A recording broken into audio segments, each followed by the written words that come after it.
Hello friends, आज के lecture में हम मेमोरी रेफरेंस इंस्ट्रक्शन को समझने की कोशिश करेंगे।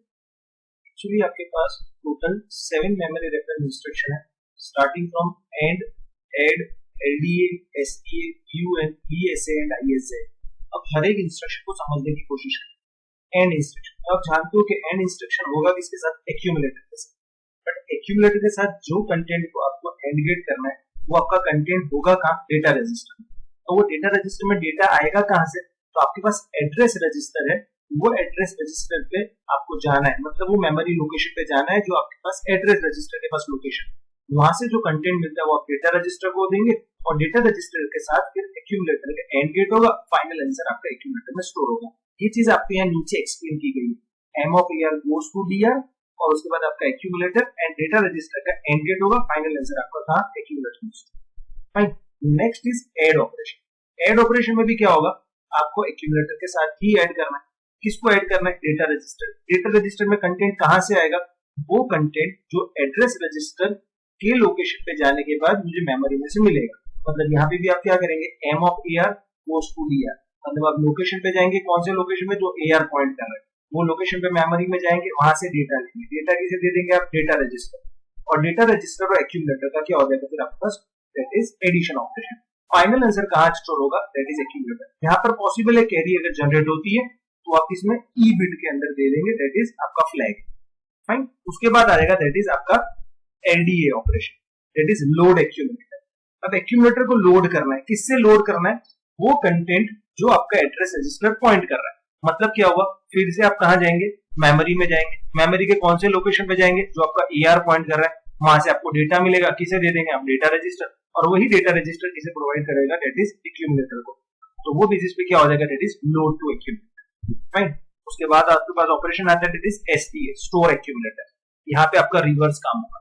LDA में क्या होता था? मेमोरी में से डेटा लाते थे आप एक्यूमुलेटर में। स्टोर एक्यूमुलेटर में क्या होगा? एक्यूमुलेटर वाला डेटा आप कहाँ देंगे? मेमोरी में। एक्यूमुलेटर का डेटा मेमोरी में कौन से लोकेशन पे देंगे? जो आपको लोकेशन एड्रेस रजिस्टर पॉइंट कर रहा है, इसलिए आप क्या करेंगे? That is AC goes to M of AR। Fine. उसके बाद डायरेक्ट आपको मिलेगा that is branch unconditional. Branch unconditional क्या होगा? वो एक्चुअली आपका like a go to statement है। तो फिलहाल आपका काउंटर कौन सा रजिस्टर पॉइंट कर रहा है? इस प्रोग्राम काउंटर। अब प्रोग्राम काउंटर का अगर आप लोकेशन चेंज कर देंगे तो ऑटोमेटिक क्या हो जाएगा? दैट इज ब्रांच हो जाएगा। तो अब लोकेशन कौन सा डालेंगे? जो एड्रेस रजिस्टर के पास है, इसलिए आपने क्या किया? दैट इज AR वाला लोकेशन किसे दे दिया? PC। यहाँ M ऑफ AR नहीं दे रहे। M ऑफ AR देंगे तब तो डेटा मिलेगा, मुझे सिर्फ क्या करना है? लोकेशन लाना है। तो वो लोकेशन मैंने किसे दे दिया? That is program counter. Fine. उसके बाद आपको मिलेगा that is branch and save return address. ये लाइक अ फंक्शन का रिटर्न स्टेटमेंट जैसा है, बिकॉज जब आप वो रिटर्न कर रहे हो तो जहां से कॉल हुआ था फिर से वहां पर पहुंचेगा। तो अभी फिलहाल आपका लोकेशन कहां पर है? That is program counter. तो मुझे सबसे पहले प्रोग्राम काउंटर वाला लोकेशन स्टोर कर देना पड़ेगा ताकि मुझे नेक्स्ट जब मैं रिवर्स में आ जाऊं, फिर से आऊं, तो मुझे वही लोकेशन पे आने को सेट हो जाए। मतलब क्या होगा? मैं प्रोग्राम काउंटर वाला लोकेशन इसे दे रहा हूं that is M of AR, मतलब एक मेमोरी में स्टोर कर रहा हूं। मेमोरी के कौन से लोकेशन पे? जो एड्रेस रजिस्टर पॉइंट कर रहा है वो लोकेशन पे मैं PC की वैल्यू, मतलब प्रोग्राम काउंटर की वैल्यू को स्टोर कर रहा हूं। और फिर क्या कर रहा हूं? That is AR+1 goes to AC। AR+1 क्यों किया हमने? बिकॉज आप क्या करेंगे? नेक्स्ट लोकेशन पे जाएंगे। AR के अंदर क्या होगा? That is address register +1। आप वो करेंगे तो आपका एक्चुअली क्या होगा? जो आपका फंक्शन कॉल होगा वो आप इसको दे देंगे PC, मतलब प्रोग्राम काउंटर। मतलब प्रोग्राम काउंटर कहां पहुंच गया? जहां पे आपका सब रूटीन लिखा हुआ है। ये प्रोग्राम में देखिए एग्जांपल, PC की वैल्यू आपके पास 21, वो 21 कहां स्टोर होगी? आपकी M ऑफ AR। AR की वैल्यू क्या है? 135, मतलब मेमोरी लोकेशन 135 पे 21 स्टोर हो जाए। बट आपका AR+1, AR कितना था? 135+1 मेक्स इट 136, मतलब प्रोग्राम काउंटर कहां आ गया? 136, मतलब 136 को आने का सब रूटीन कॉल हुआ। उसके बाद आप फिर से ये एग्जीक्यूट करेंगे। कौन सा? अब ये रिटर्न आएंगे 1 ब्रांच अनकंडीशनल 130, मतलब अब एड्रेस रजिस्टर क्या वैल्यू रखता है? 130। वो किसे दे देगा? PC को, मतलब PC को क्या मिलेगी? 20, मतलब अब नेक्स्ट में चले जाएंगे।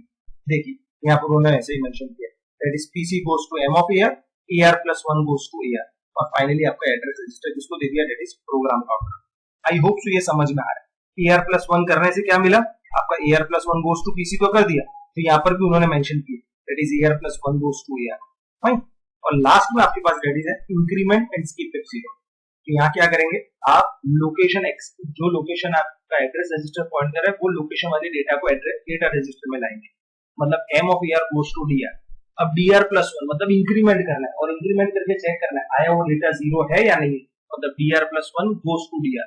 अगर dr 0 है, यहाँ पे आप देखिए कि dr इक्वल्स टू 0, तो आप क्या करेंगे pc+1। Increment and skip if 0, अगर आप इंक्रीमेंट कर रहे हो और वो 0 हो रहा है तो आपको क्या करना है, दैट इज स्किप कर देना है किसको, करंट एग्जीक्यूशन वाले नेक्स्ट लाइन को, मतलब प्रोग्राम काउंटर को आप इंक्रीमेंट कर देंगे, that is pc+1 goes to pc।